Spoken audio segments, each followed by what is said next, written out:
I am a 28-year-old woman getting married next month.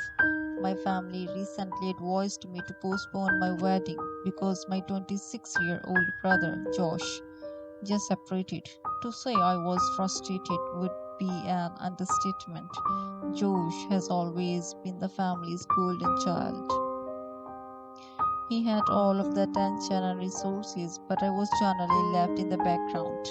Growing up, it felt like everything revolved around Josh. He was the academic superstar, frequently praised for his achievements. On the other hand, I was frequently overlooked and given little support for my own strengths and interests. My parents professed not to be biased. Yet the favoritism was clear.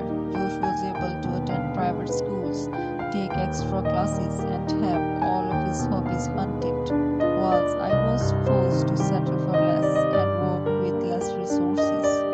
I tried to be sportive and not let Josh favoritism bother me, but it was clear that he enjoyed the privilege and rubbed it in on occasion. After my grandfather died, I was allowed to move in with my grandmother at the age of 15. My parents was pleased to see me go since it allowed them to focus only on Josh. Since then, I have spent most of my time with my grandma and only returned home on special occasions. Josh had a long-term girlfriend, Emily, whom my family adored.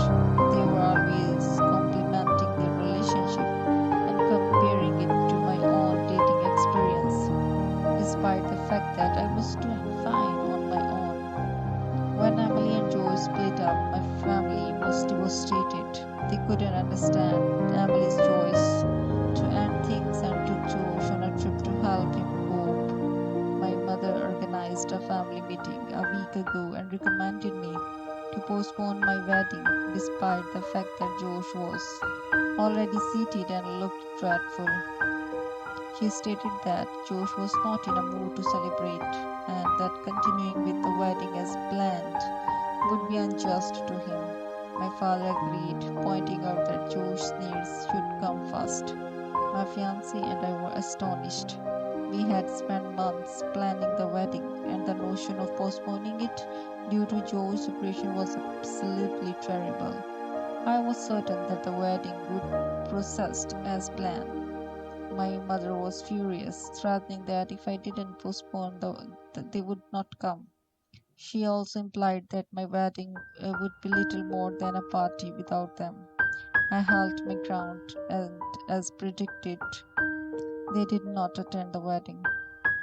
Despite their absence, the day was gorgeous and just as I had envisioned.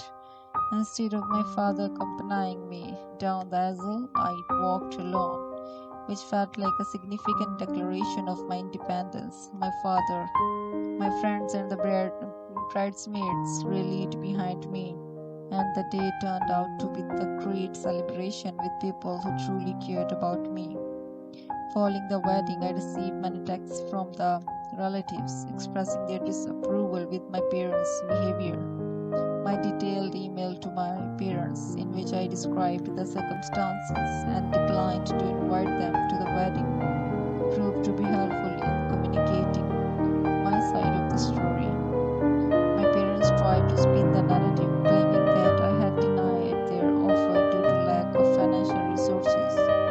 But most people saw through their excuses. Josh called me later to vent his threats and accused me of damaging our parents and dishonoring the family. I reacted sarcastically, telling him how good it felt to finally stand up for myself and have my own career.